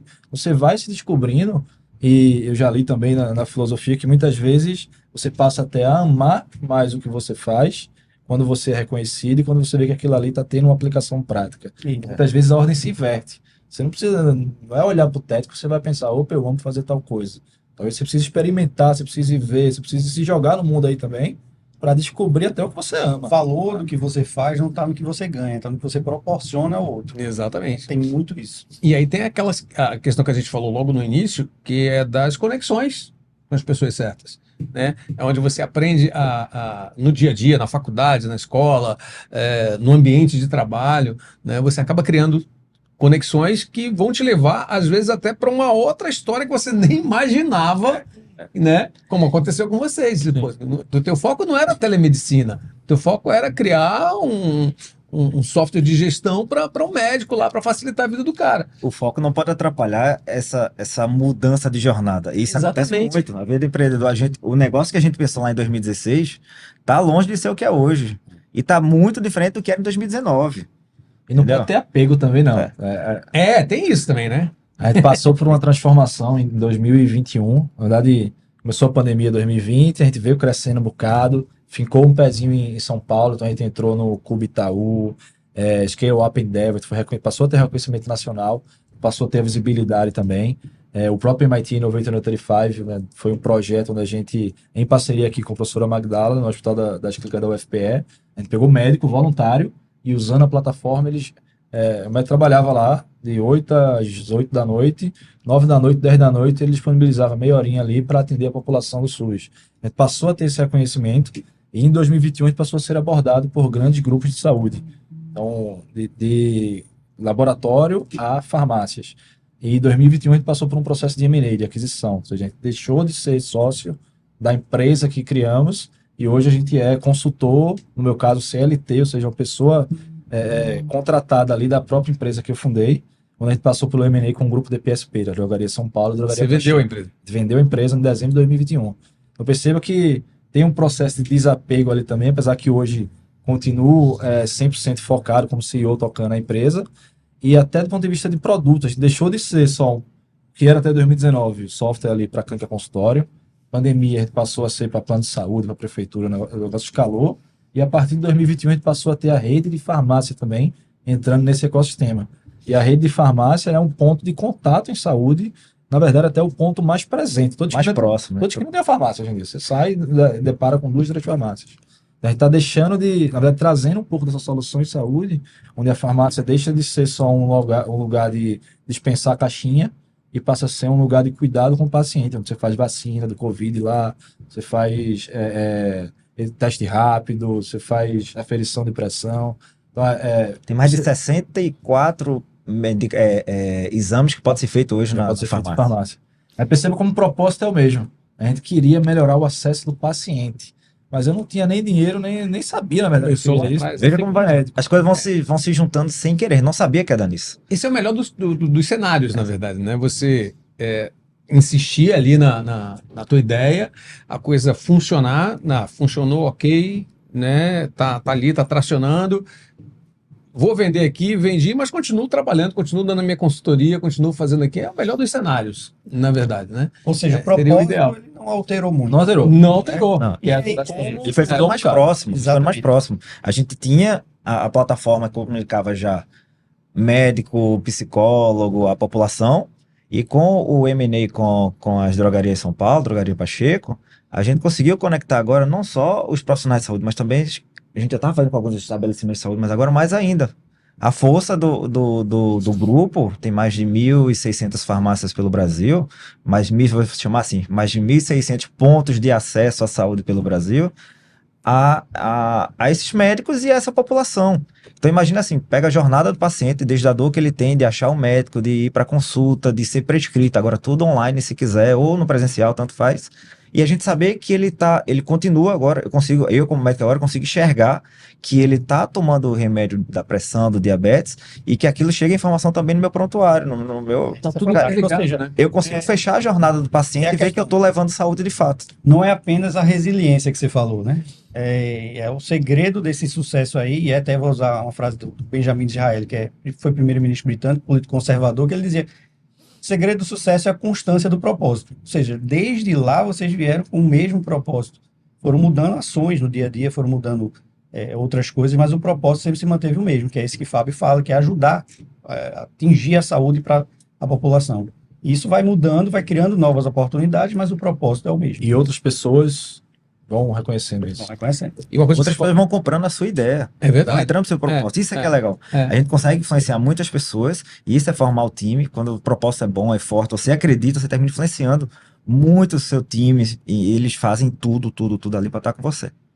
E você falou uma coisa interessante, Fred, que assim, quando você exerce essa questão do desapego, né, isso faz com que as coisas se abram mais para novas ideias, né? Porque você, a partir do momento que você vende a empresa, né, para um grupo que você tem essa questão também, não, vou vender, será que o cara vai dar continuidade ao trabalho? Será que o cara, então você tem que saber para quem você está vendendo também. Mas isso foi parte do deal lá. Não, Né? só Só vendo vendeu porque o cara ia se- continuar também. Exatamente, se você continuar.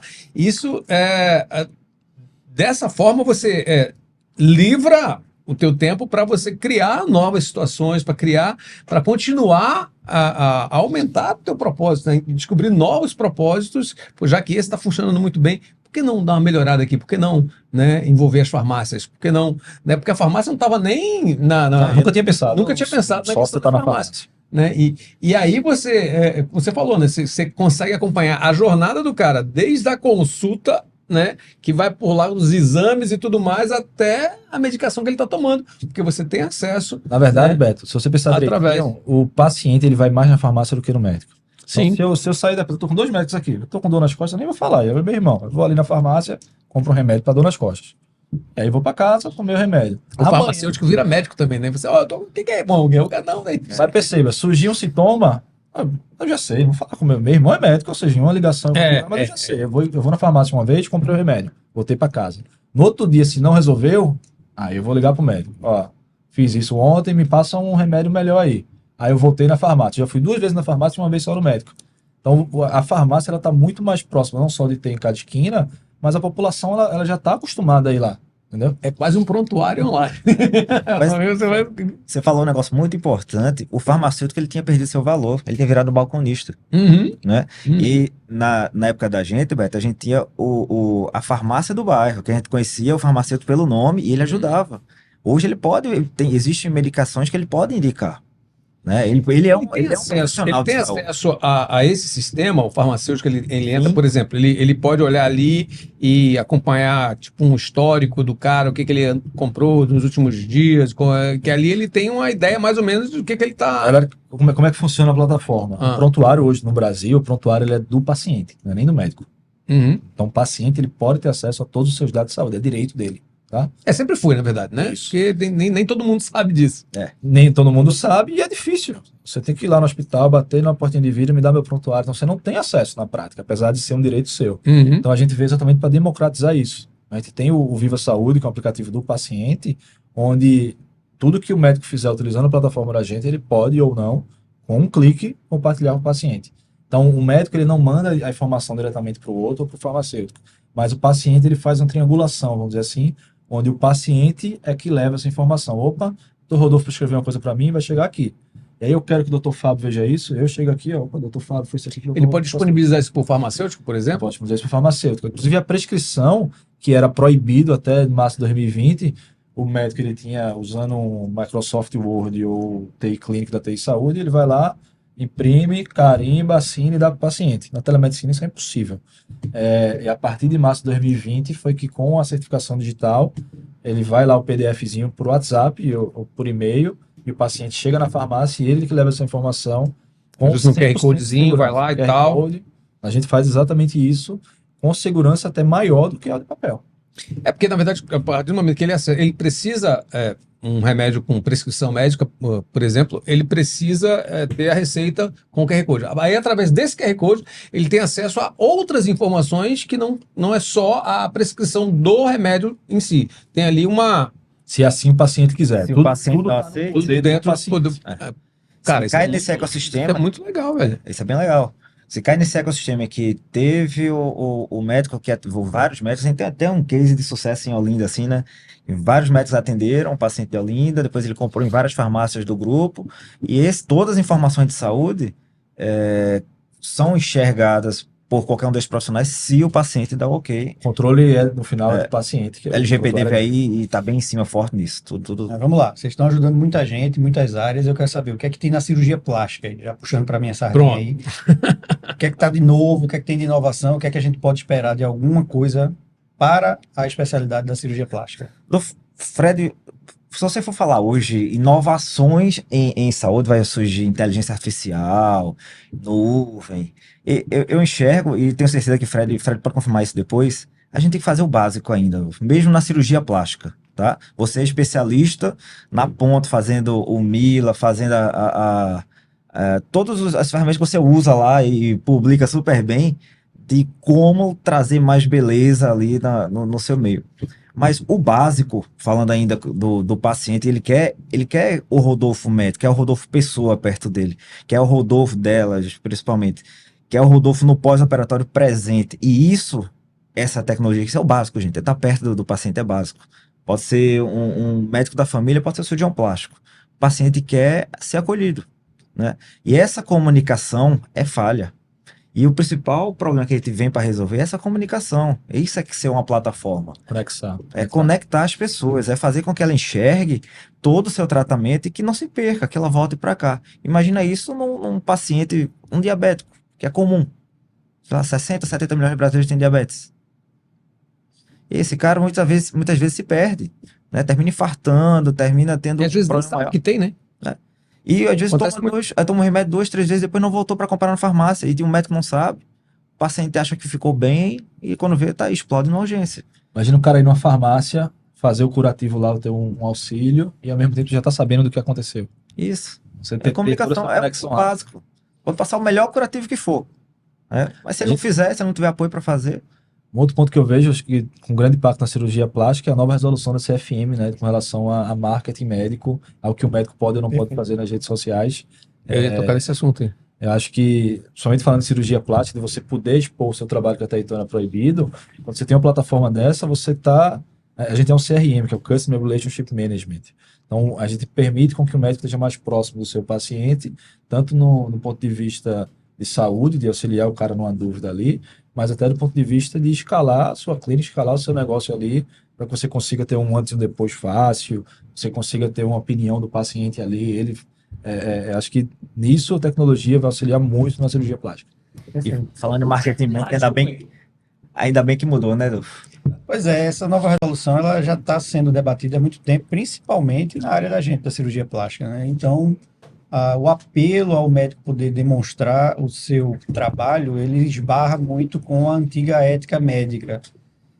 Mas a gente tem aí uma põe antiga evolução. nisso, né? É muito antiga a ética médica. Se você fala de ética do ponto de vista filosófico, é muito difícil você debater com ética do ponto de vista deontológico, que é aquela ética onde você cria obrigações, né? Você tem uma ética deontológica que está voltada para a profissão médica.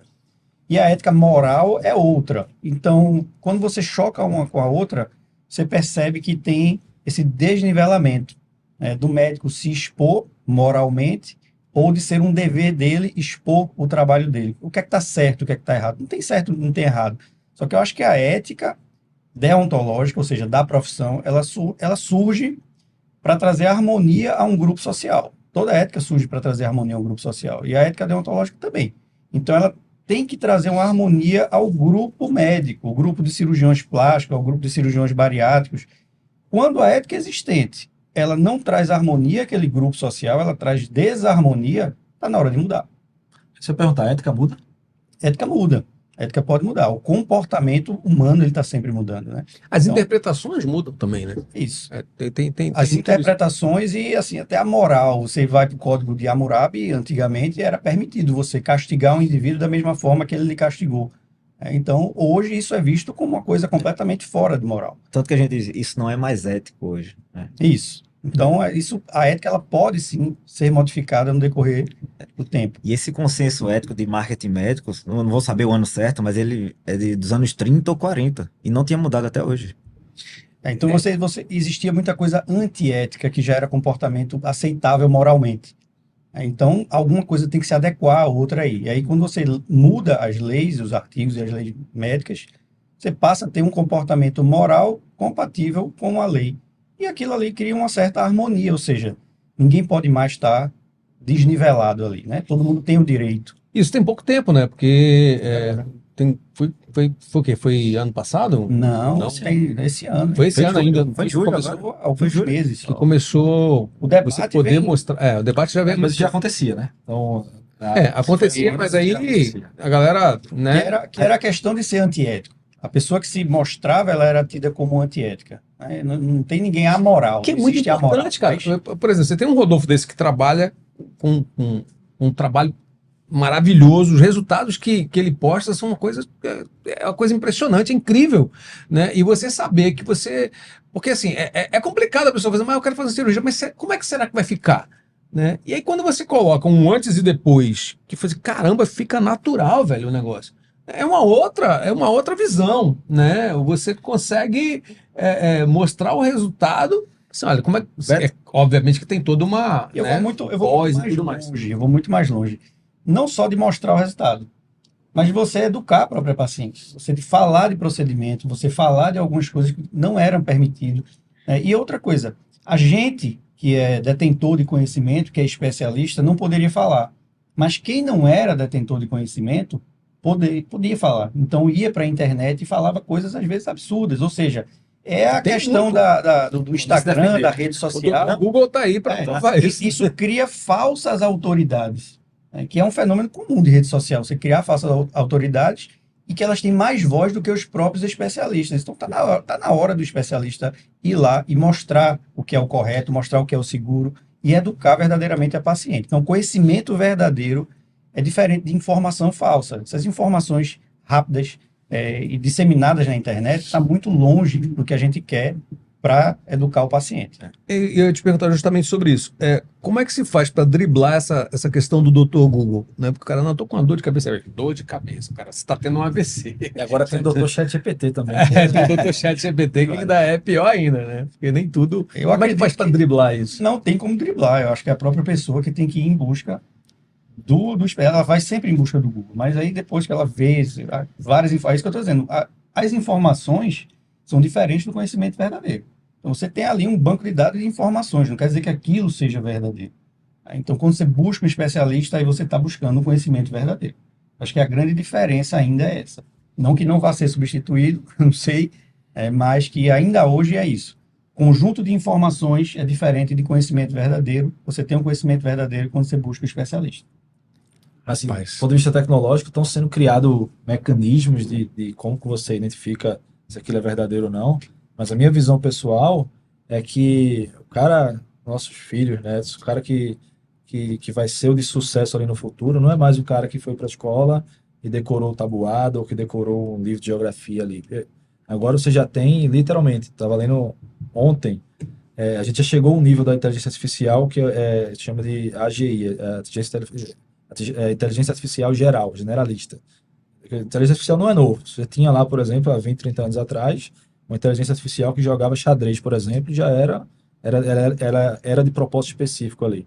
A gente já chegou a um nível com o ChatGPT e as LLMs atuais que elas já são generalistas e ela consegue criar um racional em cima de bilhões e bilhões de informações que rodam ali no treinamento. Então, o cara do futuro não é mais o cara que vai ter o conhecimento ali no cérebro, mas o cara que consegue discernir ou utilizar essas ferramentas para identificar e separar se isso aqui faz sentido e o que aquilo ali não faz sentido. Então, eu vejo uma revolução gigantesca aí de educação para frente, e aí isso entra na área de saúde também. O cara vai auxiliar o médico com o prontuário da TI Saúde, por exemplo, prontuário pessoal do paciente, ele vai auxiliar o médico no diagnóstico dele ali. Futuro, o individualismo ali, ou a medicina personalizada, vai ter um papel gigantesco. A inteligência artificial tem eu até li outro dia que estava falando justamente sobre isso.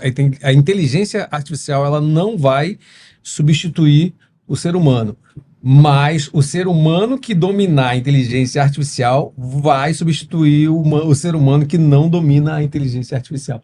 Isso é muito real, velho. Isso é muito verdade, né? Isso é uma coisa que é um debate que tem que se levantar aí. Eu boto uma vírgula, e em alguns casos vai substituir. Assim como a gente tem profissões que existiam, o cocheiro, por exemplo, não existe mais. As coisas mais técnicas, mais, né? Murilo Gun fala muito isso, né? Tudo que for muito mecânico, isso aí, por exemplo, o ato de dirigir, pô, é muito mecânico, é você pegar, cirurgia não é. Mas isso é um ponto interessante. Isso vem da Revolução Industrial, que Sim. A gente está passando por um processo inverso agora. Sim. Muitas vezes até o que não é mecânico, na verdade é o contrário. O mais mecânico, por exemplo, um carpinteiro é mais difícil hoje de você substituir. Sim, mas o que for muito repetitivo, por exemplo, dirigir hoje você já tem um carro que dirige sozinho, né? Então isso é natural, vai acontecer, mas uma medicina, uma cirurgia, vão ser uma mais cirurgia vantagens. bariátrica é difícil, velho. Cada caso é um caso, né? Mas o bariátrico que souber utilizar a inteligência artificial no auxílio dele ali, Sim. esse cara vai se diferenciar do Sim, outro. sim. É uma ferramenta, não uma substituição. Sim. Existe até um medo ou uma dúvida da população que é, por exemplo, a cirurgia bariátrica robótica, ou uma cirurgia que for robótica, plástica robótica, hoje já se fala, né? Mas o robô, por trás do robô, o robô ele elimina tremor de cirurgião. Todo mundo treme, tá, gente? Todo mundo tem algum nível de tremor, alguns mais, outros menos, né? Isso é preocupante você falar isso sobre Mas o robô, o cara que vai precisar fazer cirurgia, mas todo mundo treme. Oi? o robô ele consegue me dar uma visão 3D, porque a gente tem uma visão 2D numa tela, mas o robô dá uma visão 3D, o robô ele dá uma presteza melhor no ajuste fino, tá? Mas ele não muda, até hoje ele não muda o resultado. E por trás do robô é obrigado a ter uma pessoa. Esse robô nunca vai operar só. Mas o robô lá ele pinta, né? Ele bota um azulzinho, ele bota A inteligência ele ajuda. é a inteligência de software, ele ajuda. Por exemplo, hoje a gente tem softwares dentro do robô em que eu acendo uma luzinha nele e aparece onde estão todos os vasos. Né? Isso é bem legal, isso ajuda muito, muito, muito. Não só no robô, na laparoscopia também já existe. A margem de erro diminui muito com isso, né? Sim, diminui bastante, mas aí a gente vai para tudo na medicina. Não, tudo na medicina a gente termina fazendo trabalhos científicos para depois pôr em prática para a população, pelo menos como deveria ser feito. E o robô e a laparoscopia não tiveram muita diferença, tá?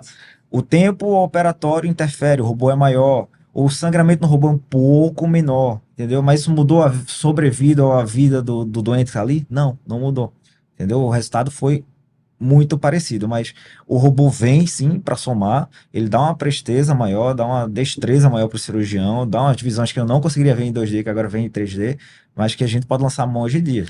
Você diminui os casos de intercorrência com o uso do robô, por exemplo? Tem trabalho já mais moderno dizendo que a gente tem pouco menos de complicações com o robô sim. Então eu vou para uma via um pouco mais artística, que é a via da cirurgia plástica. Entra numa questão de substituição ou de ferramenta que eu acho que é importante. Por exemplo, Michelangelo, escultor, pintor da antiguidade, e ele dizia uma coisa que era importante: mais vale ter um compasso nos olhos do que nas mãos. Ou seja, a veia artística é muito difícil de ser substituída. Você acha que alguma hora isso vai ser substituído por um robô, por uma inteligência artificial, alguma coisa desse tipo? Eu acho que sim, e acho que essa hora está muito próxima. Tu é do contra mesmo, né, velho?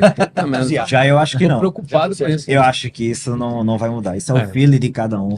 Assim como nenhum empreendedor é igual ao outro, assim ninguém dirige uma moto igual ao outro. Entendeu? Assim como não vai nascer outro, pode até nascer um cara parecido com o Romário. Mas isso não vai nascer outro você Romário. mesmo. Hoje você já tem mais de talento. algumas inteligências artificiais. Você tem o ChatGPT, você tem o Bard do Google. E você consegue entrar já no Bing, por exemplo, ou no DALL-E, e você pede, eu quero uma Golden Retriever pulando na piscina com óculos escuros. E você vai ter resultados diferentes da mesma figura ali. Então você já Isso. consegue... Mas aí, mas o Até humano tem a inteligência. questão da criatividade, que eu acho que a inteligência artificial vai demorar pode ser até que vem, mas vai demorar um bocado. Fred é Mas, entusiasta. mas veja que até as inteligências artificiais, ele citou bem a do Google e o ChatGPT, o Bard e o ChatGPT, se você pedir a mesma coisa, eles vão gerar diferentes.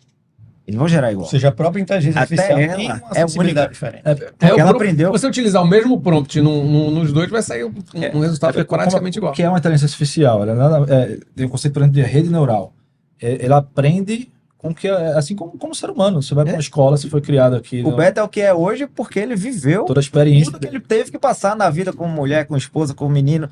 E tá aqui, e foi isso que formou ele. Então, se você treina a sua inteligência artificial com um viés, por exemplo, no final você pedir uma imagem, ela vai dar uma imagem com aquele viés de tudo que você treinou. Então, tem um lado bom e um lado ruim disso aí. Você pode treinar totalmente errado e ele vai se comportar achando que aquela ética ali que ele foi treinado Cara, é a ética do... É assustador. Eu fui numa palestra até em Belo Horizonte, no TJ de lá, e aí ele tava falando, ele pegou, tava bem no começo do ChatGPT, só que ele criou, um cara louco, criou um prompt gigante, pegou todas as palestras que ele tinha dado na internet, pegou tudo que era conteúdo dele e jogou dentro do ChatGPT e aí fez com que o ChatGPT começasse a pensar como se fosse ele. Cara, até as gírias, a forma de falar e tal, era a mesma coisa. E é uma coisa muito louca isso, porque chega a ser assustador, né? Porque até onde a gente vai, né? Onde é que a gente vai chegar com essa história? Não tem como prever, né? É uma coisa que está em constante construção e é louco, né? Hoje tem situações no ChatGPT que você já entrega lá. Eu fiz um teste recentemente, eu estava mexendo, aí tem lá os plugins que você coloca, né? Você coloca lá os aplicativos dentro do próprio ChatGPT, onde você tem plugin de edição de vídeo. Então você já pede, joga o texto, cria um vídeo assim, que sai tudo meio troncho ainda, mas é um caminho que vai se acontecer. Daqui a pouco você precisar fazer um vídeo específico de um determinado assunto, é só você jogar o prompt certo lá que ele já vai te entregar o vídeo com narração, com texto, com imagem, com tudo. Assim, a minha opinião, eu sou entusiasta e otimista, apesar de saber que, assim como qualquer ferramenta, pode ser usada para o bem e para o mal. Desde uma arma de fogo a um carro. Eu vi, por exemplo, um caso de cientista lá na Suíça, os caras estavam pesquisando com inteligência artificial quais seriam as moléculas ali para diabetes, alguma coisa assim, alguma doença. Aí o cara teve um estalo, ele pensou, pô, se eu botar um NOT aqui, um não, ele tá pesquisando as melhores moléculas para diabetes, se eu botar aqui as piores, a inteligência artificial também consegue dizer as piores. E aí o cara, sem querer, descobriu as piores moléculas que causavam mais mal ao ser humano. Então, da mesma forma que você pode usar aquilo ali pro bem, você pode usar pro mal. Sim. E o trabalho, literalmente, é só dizer, você tá perguntando lá, me diz isso? Me diz o contrário disso. Pô, você não tá mais pegando as melhores, tá pegando as piores. É a estratégia do cara, falou assim, não, me dá aí os sites que eu posso baixar vídeos gratuitamente. Aí o cara, ela vai responder assim, não, eu não posso, infelizmente eu não posso, porque fica contra as minhas diretrizes, não sei o que. Aí ele vai e responde, não, realmente, eu sei que você não pode, mas quais os sites que eu não posso acessar de jeito nenhum para ter acesso a esses vídeos? Aí ela dá a relação de site. Que você não pode acessar. Aí o cara pula, enganou. É essa malemolência que a inteligência não vai ter nunca, velho. No final, como qualquer ferramenta, você pode usar pro bem e pro mal. Pois é. Já eu acho que o ChatGPT, imagina o ChatGPT colocando uma próstata de silicone agora. Ela vai começar, vai até fazer as medições, esse aqui fica melhor, puxa pra cá e tal, mas no final traçou. O paciente é esse, a mama era desse jeito, eu vou deixar desse jeito. Ela vai apertar um botão e vai seguir até o fim. E aí eu vou perguntar a Rodolfo agora, quantas próteses você já colocou e quantas terminaram igual a alguma outra que você já fez? Impressionante que até nenhuma mama é igual a outra. Eu sabia que ele ia responder isso. Porque isso é quando entra a veia artística e o bom resultado, né? O resultado, e o bom resultado não é o bom resultado para ele, é o resultado para ela, o que elas querem, entendeu? E isso é que lá no final, para mim o ChatGPT nunca vai conseguir entregar isso. Fred, mensagem final aí, nessa sua área de empreendedorismo, você possa dar para o público em geral que está começando a empreender aí. Conselhos. Conselhos. Legal, acho que trazendo empreendedorismo, primeiro, não é essa romantização que muitas vezes a gente vê. O empreendedorismo de sucesso, ao meu ver, é quando tem um propósito. Então, se você, na sua jornada, não precisa nem até já saber qual é o seu propósito ali, mas se você está disposto, se você tem esse... É o genótipo mais o fenótipo ali, do querer empreender e ao mesmo tempo estar disposto a seguir essa jornada que vai ser dura, vai ser árdua. Eu super recomendo, apesar de todos os riscos, diria que o quanto você pode contribuir para a sociedade, não é nem falando só de dinheiro ou de prêmio, é o quanto você consegue gerar de valor ali. O empreendedorismo tem isso, é gerar valor. Eu deixo que apesar de a gente ver, principalmente na área de tecnologia, atualmente, a gente está vendo uma oferta grande de empresas para contratar. Então, esse pessoal já sai da faculdade contratado numa empresa fora, no Google, no Facebook. A gente está vendo uma diminuição no número de empreendedores, somente aqui em Recife, Nordeste.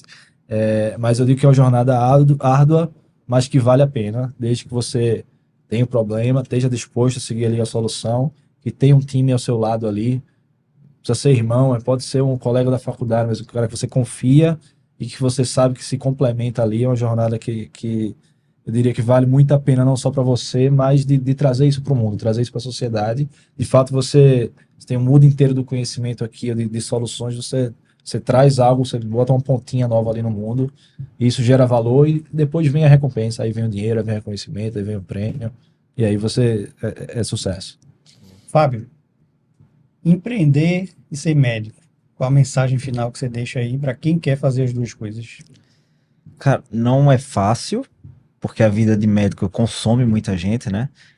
Mas quando você organiza as gavetas, você tem as ferramentas certas e você tem os times certos entre cada gaveta, você consegue sim.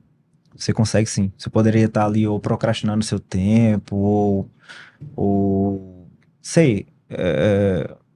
Sempre, eu penso assim, eu acho que sempre tem um tempo seu ali que você pode abrir mais uma gaveta. Pode ser até um defeito meu, né? Mas uma hora que fecha uma gaveta, não, essa aqui eu não quero mais. Defeito ou skill nova, eu tento abrir sempre uma nova gaveta. Acho que esse é um pouco da veia do empreendedor, né? Mas o principal é você ter as pessoas certas, além do propósito, é você ter as pessoas certas. Para mim, eu tenho muito isso de família, de estar perto, de juntar as pessoas, é você ter as pessoas certas ao seu lado dentro de cada gavetinha. Às vezes pode até demorar abrir a gaveta, né, amigo? Essa história do podcast está rolando. Já tem mais um ano. Mais de um ano. Vamos. Correria, como disse, tá vendo? Pode demorar, mas agora eu quero a sua mensagem, até para essa veia empreendedora do ponto de vista de comunicação. Como é que você deixaria uma mensagem aí?